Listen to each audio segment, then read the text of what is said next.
ಇದಕ್ಕೆ ಹೊಲ ಉಳೋಕ್ಕೋಸ್ಕರಲ್ಲೇ ನಾನು 50,000 ರೂಪಾಯಿ ಒಬ್ಬರ ಹತ್ರ ಸಾಲ ಮಾಡಿದ್ದೆ, ರೈತರ ಹತ್ರ. ಈಗ ಅದನ್ನು ಬಡ್ಡಿ ಕಟ್ಟಬೇಕು, ಮತ್ತೆ ನಾನು ಬದುಕಬೇಕು ಅನ್ನೋದು ನನಗೆ ಅರ್ಥ ಆಗ್ತಿಲ್ಲ. ಚೆನ್ನಾಗಿ ಬರುತ್ತೆ ಅಂತ ತಂದು ಮಾರ್ಬಿಟ್ಟು ಈ ಥರ ನಷ್ಟ ಮಾಡ್ಕೊಬೇಡ್ರಿ. ದಯವಿಟ್ಟು ಈ ಥರ ಪರಿಸ್ಥಿತಿ ನೋಡೋಕ್ಕೆ ನಮಗೂ ಬೇಜಾರಾಗುತ್ತೆ, ಮತ್ತು ಯಾರ ರೈತರಿಗೂ ಈ ಥರ ಆಗಬಾರ್ದು. ಅದು ಇದೇ ಕಂಪ್ನಿ ನೋಡಿ ನನ್ನ ಹೊಲದಲ್ಲಿ ಹೋಗಿರ್ತಕ್ಕಂಥದ್ದು, ಹಾಳಾಗಿರ್ತಕ್ಕಂಥದ್ದು ಆಗಿದೆ. ಈಗ ನಾವು ಕೂಲಿ ಮಾಡಿ ಜೀವನ ಮಾಡೋ ಜನ, ಇದಕ್ಕೆ ಮುಂದೆ ಏನು ಮಾಡ್ಬೇಕಂತ ಗೊತ್ತಾಗ್ತಿಲ್ಲ. ಇದು ಅವ್ರು ತಂದು ಹಾಕಿದ್ದಾರೆ, ಇಲ್ಲಿ ಬಂದು 2 ತಿಂಗಳಾಗಿದೆ. ನೋಡಿ ಯಾವ ಥರ ಪರಿಸ್ಥಿತಿ ಹೆಂಗಿದೆ ಅಂತಂದರೆ ಇದರಿಂದ ಒಂದು 10 ಪ್ಯಾಕೆಟು ಬರಲ್ಲ, ಆ ಥರ ಅಂತ ಪರಿಸ್ಥಿತಿ ನಾವು ಇವತ್ತು ನೋಡ್ತಾ ಇದ್ವಿ. ರೈತರಿಗೆ ಗೊತ್ತಿರಲ್ಲ ಅಷ್ಟೊಂದು. ನೀವೇನೋ ಒಂದು ಆಸೆ ಹುಟ್ಟಿಸಿ ಅವ್ರನ್ನ ತಪ್ಪು ದಾರಿಗೆ ದಯವಿಟ್ಟು ತಳ್ಳೋಕೆ ಹೋಗ್ಬೇಡ್ರಿ.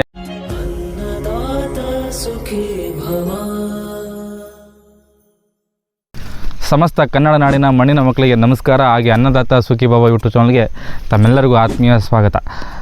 ವೀಕ್ಷಕರೇ, ಇವತ್ತು ಒಂಥರ ಬೇಜಾರಾಗಂಥ ವೀಡಿಯೋ ಮಾಡ್ತಿದ್ದೀನಿ. ನನಗೂ ಬೇಜಾರಾಗುತ್ತೆ ಈ ಥರ ನೋಡೋಕ್ಕೆ.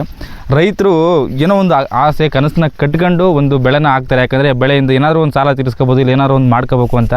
ರೈತರಿಗೆ ಸಿಗೋ ಚಾನ್ಸ್ ವರ್ಷದಾಗ 6 ತಿಂಗಳಿಗೆ ಒಂದು 2 ಬ್ಯಾಚ್ ಮಾಡ್ಕೊತೀವಿ. ಅದ್ರಾಗೆ ಒಂದು 6 ತಿಂಗಳು ಬೆಳೆ ನಷ್ಟ ಆದರೆ ಏನಾಗುತ್ತೆ ಅಂತ ಅನ್ನೋದು ರೈತರು ಮಾತ್ರ ಅದು ಗೊತ್ತಿರೋದು. ಈಗ ನೀವು ನೋಡ್ತಾ ಇದ್ದೀರಾ ನೋಡಿ, ಸುತ್ತ ನಮ್ಮ 2 ಎಕರೆ ಜಾಗದಲ್ಲಿ ಒಂದು 4 ಪ್ಯಾಕೆಟ್ ಮೆಕ್ಕೆಜೋಳ ಬೆಳೆದಿದ್ದಾರೆ ನಮ್ಮೂರು ನಿಂಗಣ್ಣ ಅಂತ. ಬನ್ನಿ ಫಸ್ಟು ರೈತರು ಏನು ಹೇಳ್ತಾರೆ ಅಂತ ಕೇಳ್ಕೊಬರೋಣ. ನನ್ನ ಹೆಸರು ನಿಂಗಪ್ಪ ಅಂತ, ಸಾಣಿಕೆರೆ ಗ್ರಾಮ ಪಂಚಾಯತಿ ಮಾಜಿ ಮೆಂಬರ್ ನಾನು. ಈ ಹೊಲ ಸುಮಾರು ಅಂದರೆ 20 ವರ್ಷದಿಂದ ಇದರಲ್ಲಿ ಮೆಕ್ಕೆಜೋಳ, ಸೂರ್ಯಕಾಂತಿ, ರಾಗಿ, ಕಡಲೆಕಾಯಿ ಎಲ್ಲ ಬೆಳೀತಿದ್ದೆ. ನಾನು 8 ವರ್ಷಗಳ ಕಾಲ ಚಳ್ಳಕೆರೆ ವಿನಾಯಕ ಅಂಗಡಿ, ಬೆಂಗಳೂರು ರೋಡಲ್ಲಿರೋ ಅಂಗಡಿಯಲ್ಲಿ ಎಲ್ಲ ಐಟಮ್ ಗೊಬ್ಬರ ಏನೇ ಆಗಲಿ ತೊಗೊಂಬರ್ತಿದ್ದೆ. ಯಾವತ್ತೂ ಅವರಿಂದ ನನಗೆ ತೊಂದರೆ ಆಗಿರಲಿಲ್ಲ. ಆದರೆ ಈ ಟೈಮ್ ಏಪ್ರಿಲ್ ತಿಂಗಳಲ್ಲಿ 20ನೇ ತಾರೀಕು ಹಂಗೆ ಹೋಗಿ ಬೀಜ ಕೇಳಿದೆ ಮೆಕ್ಕೆಜೋಳದ್ದು. ಒಳ್ಳೇದು ಕೊಡಪ್ಪ, ಹೊಲ ಚೆನ್ನಾಗಿದೆ, ಇದು ಎಮ್ಮೆದು ಗೊಬ್ಬರ ತಗೊಂಡು ಹೊಡಿಸಿದ್ದೀನಿ, ಚೆನ್ನಾಗಿ ಬೆಳಿಬೇಕು ಅಂತ ಹೇಳಿದೆ. ಆವಾಗ ಇದು ಒಳ್ಳೇದು ಅಂತ ಆರಿಸಿ ಅವರೇ ಸ್ವಯಂಕೃತವಾಗಿ ಬೀಜ ಕೊಟ್ಟರು. ಆ ಬೀಜ ಇದು ಯಾವುದೋ ಒಂದು ಹೊಸ ಕಂಪ್ನಿ, ಇದು ಚೆನ್ನಾಗಿ ಬೆಳೀತೆ ಅಂತ ಕೊಟ್ಟರು. ಆವಾಗ ಬಂದಾಗ ಅದು ಹಾಕಿದೆ, ಚೆನ್ನಾಗಿ ಹುಡ್ತು, ಚೆನ್ನಾಗೇ ಬಂತು. ಒಂದೂವರೆ ತಿಂಗಳಿಗೆ ಚೆನ್ನಾಗಿ ಬಂತು. 1.5 ತಿಂಗಳ ನಂತರ ಇಡೀ ಬೇರು ಕೊಳೆತು, ನಂತರ ಮೇಲೆ ತೆನೆ ಉಲ್ಟು, ಕೆಳಗಡೆ ತೆನೆ ಬಿಟ್ಟಿಲ್ಲ. 4 ಪ್ಯಾಕೆಟು 2 ಎಕರೆ ಒಳಗೆ ಹಾಕಿದ್ದೆ. ಹಿಂಗಾಗಿ ಮತ್ತೆ ಆದಮೇಲೆ ಅಂಗಡಿಯವರು ಹೋಗಿ ಈ ಥರ ವಿಷಯ ತಿಳಿಸಿದಾಗ ದಾವಣಗೆರೆಯಿಂದ ಬೀಜದ ಕಂಪ್ನಿಯವ್ರು ಕಳಿಸಿದ್ರು. ಅವರು ಸಹ ಬಂದು ನೋಡ್ಕೊಂಡು ಹೋದರು. ನೋಡ್ಕೊಂಡೋಗಿ ಅವರು ಏನು ಇದು ನನಗೆ ಗೊತ್ತಾಗ್ತಿಲ್ಲ ಅಂತ ವಾಪಸ್ ಹೋದರು. ಆಮೇಲೆ ಚಳ್ಳಕೆರೆ ವಿನಾಯಕ ಅಂಗಡಿ ಓನರ್ ಮಂಜಣ್ಣ ಅವ್ರ ಹತ್ರ ಮಾತಾಡಿದೆ. ಇಲ್ಲ ಅವ್ರನ್ನ ಕಳಿಸ್ತೀನಿ ಇವ್ರನ್ನ ಕಳಿಸ್ತೀನಿ ಅಂತ ಹೇಳ್ದೆ. ಮತ್ತು ಅಲ್ಲಿ ಕೆಲಸ ಮಾಡೋನೊಬ್ಬ ಸೀನಪ್ಪ ಅಂತದಾನೆ. ಅವನೋಗಿ ಏನಪ್ಪ ಹಿಂಗೆ ಆಗೈತೆ ಅಂತ ಕೇಳಿದರೆ, ನೀನು ಏಪ್ರಿಲ್ಗೆ ಹಾಕಿದೀಯಾ, ಜೂನ್ಗೆ ಹಾಕ್ಬೇಕಾಯ್ತು ಅಂತಾನೆ. ಇದು ಮೆಕ್ಕೆಜೋಳ ನನ್ನ ಅನುಭವದಲ್ಲಿ ಯಾವ ಬೇಕಾದರೂ ಹಾಕ್ಬೋದು, ಆದರೆ ಹೊಸದು ಹೇಳಿದೆ. ಅವರು ಸರಿಯಾಗಿ ರೆಸ್ಪಾನ್ಸಿಬಲ್ ಮಾಡ್ತಿಲ್ಲ. ಅಲ್ಲಿಂದ ಕೃಷಿ ಇಲಾಖೆಗೆ ಅಧಿಕಾರಿಗಳು ಒಂದು ಅರ್ಜಿ ಕೊಟ್ಟಿದ್ದೀನಿ. ಅವರು ಯಾರನ್ನ ಸೈನ್ಸಿಸ್ಟ್ ಕಳಿಸ್ತೀನಿ ಅಂತ ಹೇಳಿದ್ದಾರೆ. ಅವರು ಇದರಲ್ಲಿ ಹಿರಿಯೂರು ಇದರಲ್ಲಿ ಬಬ್ಬೂರಲ್ಲಿರ್ತಕ್ಕಂಥ ಓಂಕಾರಪ್ಪ ಅವರೆಲ್ಲ ಕೃಷಿ ಇಲಾಖೆಯಲ್ಲಿ ಕೇಳಿದೆ. ಅವರು ಯಾರೂ ಸರಿಯಾಗಿ ರೆಸ್ಪಾನ್ಸಿಬಲ್ ಮಾಡ್ತಿಲ್ಲ. ಕೊನೆಗೆ ಈಗಿದು ನನಗೆ ಒಟ್ಟು ಟೋಟಲ್ ಇದು ಊರ ಕೊಟ್ಟಿಗೆ ಗೊಬ್ಬರ ಮತ್ತು ಗೌರ್ಮೆಂಟ್ ಗೊಬ್ಬರ, ಔಷಧಿ, ಮೆಕ್ಕೆಜೋಳ, ವ್ಯವಸಾಯ ಎಲ್ಲ ಸೇರಿ 1 ಲಕ್ಷ ರೂಪಾಯಿ ಮಿನಿಮಮ್ 5,000 ರೂಪಾಯಿ ಹೆಚ್ಚು ಕಮ್ಮಿ ಆಗಿದೆ. ಈಗ ನಾವು ಕೂಲಿ ಮಾಡಿ ಜೀವನ ಮಾಡೋ ಜನ, ಇದಕ್ಕೆ ಮುಂದೆ ಏನು ಮಾಡ್ಬೇಕಂತ ಗೊತ್ತಾಗ್ತಿಲ್ಲ. ಇದಕ್ಕೆ ಹೊಲ ಉಳೋಕ್ಕೋಸ್ಕರಲ್ಲೇ ನಾನು 50,000 ರೂಪಾಯಿ ಒಬ್ಬರ ಹತ್ರ ಸಾಲ ಮಾಡಿದ್ದೆ, ರೈತರ ಹತ್ರ. ಈಗ ಅದನ್ನು ಬಡ್ಡಿ ಕಟ್ಟಬೇಕು, ಮತ್ತೆ ನಾನು ಬದುಕಬೇಕು ಅನ್ನೋದು ನನಗೆ ಅರ್ಥ ಆಗ್ತಿಲ್ಲ. ಮುಂದೆ ಏನು ಮಾಡ್ಬೇಕಂತ ದಯವಿಟ್ಟು ಇದು ಅಧಿಕಾರಿಗಳಾಗಲಿ, ಅಂಗಡಿಯವರಾಗಲಿ, ಎಲ್ಲಿಂದ ತಂದರೂ ಏನು ಅಂತ ದಯವಿಟ್ಟು ಅದನ್ನೆಲ್ಲ ಕುಲಂಕುಷ ತನಿಖೆ ಮಾಡಿ ದಯವಿಟ್ಟು ಮುಂದೆ ಏನಾಗಬೇಕು ಅನ್ನೋದು ಆಗಲಿ. ಆಮೇಲೆ ಮತ್ತೆ ಇಂಥ ಬೀಜ ಯಾರಿಗೂ ಕೊಡಬಾರ್ದು. ಅಂಗಡಿಯವರಾಗಲಿ, ಬೀಜ ಕಂಪ್ನಿ ಆಗಲಿ, ಇದ್ರ ಬಗ್ಗೆ ಸೂಕ್ತ ತನಿಖೆ ಆಗಿ ಬೇರೆ ರೈತರಿಗೆ ಅನ್ಯಾಯ ಆಗಬಾರ್ದು ಅನ್ನೋದೇ ನನ್ನ ಉದ್ದೇಶ. LG 36612 ಈ ಮೆಕ್ಕೆಜೋಳ ಒಳ್ಳೆಯದು ಅಂತೇಳಿ ಚಳ್ಳಕೆರೆಗೆ ವಿನಾಯಕ ಫರ್ಟಿಲೈಸರ್ಸ್ ಬೆಂಗಳೂರು ರೋಡ್ ಈ ಅಂಗಡಿಯಲ್ಲಿ ನನಗೆ ಕೊಟ್ಟರು.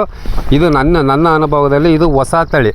ಈ ಹೊಸದು ಬಂದಿರೋದ್ರಿಂದ ಇದನ್ನು ಮುಂದೆ ಯಾರೇ ಆಗಲಿ ಪರಿಶೀಲನೆ ಮಾಡಿ, ಅಥವಾ ಇದರೇ ಥರ ಬೇರೆದು ಯಾವುದಾದ್ರೂ ಕೊಟ್ಟರು ನೀವು ಯೋಚನೆ ಮಾಡಿ ತೊಗೊಳ್ಳಿ. ಇದು ಭಾಳ ಮುಖ್ಯವಾದ್ದು. ಇದೇ ಕಂಪ್ನಿ ನೋಡಿ ನನ್ನ ಹೊಲದಲ್ಲಿ ಹೋಗಿರ್ತಕ್ಕಂಥದ್ದು, ಹಾಳಾಗಿರ್ತಕ್ಕಂಥದ್ದು.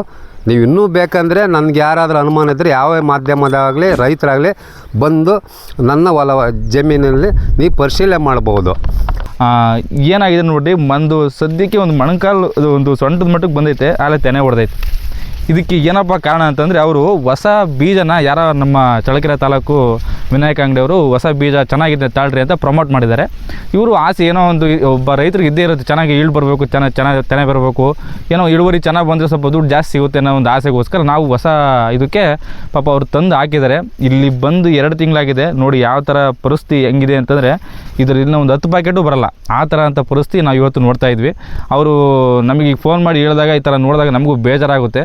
ದಯವಿಟ್ಟು ಯಾವುದೇ ಒಬ್ಬ ಅಂಗಡಿಯರಾಗಲಿ ಮತ್ತು ಏಜೆನ್ಸಿಯರಾಗಲಿ ರೈತರಿಗೆ ಗೊತ್ತಿರಲ್ಲ ಅಷ್ಟೊಂದು. ನೀವೇನೋ ಒಂದು ಆಸೆ ಹುಟ್ಟಿಸಿ ಅವ್ರನ್ನ ತಪ್ಪುದಾರಿಗೆ ದಯವಿಟ್ಟು ತಳ್ಳೋಕೆ ಹೋಗ್ಬೇಡ್ರಿ. ಯಾಕಂದರೆ ಅವರು ತುಂಬ ಇದನ್ನು ನಂಬ್ಕೊಂಡು ಜೀವನ ಮಾಡ್ತಿರ್ತಾರೆ. ಬೇರೆ ಆದರೆ ಒಂದು ತಿಂಗಳು ನಷ್ಟ ಆದರೆ ಇನ್ನೊಂದು ತಿಂಗಳು ಏನೋ ಲಾಭ ಬೇರೆ ಫೀಲ್ಡಲ್ಲಿ ಕೆಲಸ ಮಾಡೋರಿಗೆ. ಬಟ್ ರೈತರಿಗೆ ಆ ಥರ ಆಗೋಲ್ಲ. ಒಂದು ಬೆಳೆ ನಾವು ಡಿಪೆಂಡ್ ಆಗೋದು 6 ತಿಂಗಳು ಸಮಯ ತಗೊಳುತ್ತೆ. ಒಂದು ಬೆಳೆ ನಾವು ಹಾಕಿ ಅದನ್ನ ಬೆಳೆದು ಮತ್ತು ಕಟಾವು ಮತ್ತು ಮಾರೋಕ್ಕೋಸ್ಕರ ಆ 6 ತಿಂಗಳದು ಜೀವನ ಕಷ್ಟ. ಈಗ ಹೆಂಗಾಗುತ್ತೆ ಈಗ ನೋಡಿ 6 ತಿಂಗಳು ಅವ್ರು ಏನು ಕೆಲಸ ಮಾಡಿದ್ರೂ ವೇಸ್ಟ್. ಈಗ ಅವ್ರಿಗೆ ಆದಾಯ ಇಲ್ಲ. ಈ ಥರ ರೈತರದ ಕಷ್ಟ ಭಾಳ ಅನುಭವಿಸ್ತದಾನೆ. ದಯವಿಟ್ಟು ಸಂಬಂಧಪಟ್ಟಂಥ ಇಲಾಖೆಗಳು ದಯವಿಟ್ಟು ಇದಕ್ಕೆ ಗಮನ ಹರಿಸ್ಬೇಕು. ಯಾಕಂದರೆ ರೈತರಿಗೆ ಈ ಥರ ತುಂಬ ಮಾರ್ಕೆಟಾಗಿ ಓಡಾಡ್ತವೆ. ಯಾಕಂದರೆ ಆ ಬೀಜ ಚೆನ್ನಾಗಿದೆ, ಈ ಬೀಜ ಚೆನ್ನಾಗಿದೆ ಅಂತ. ಯಾಕಂದರೆ ಇರುತ್ತೆ ಅವ್ರಿಗೆ ಬಿಸ್ನೆಸ್ ಪರ್ಪಸ್ಸಾಗಿ ಅವರು ಏನೋ ಮಾಡ್ತಿರ್ತಾರೆ.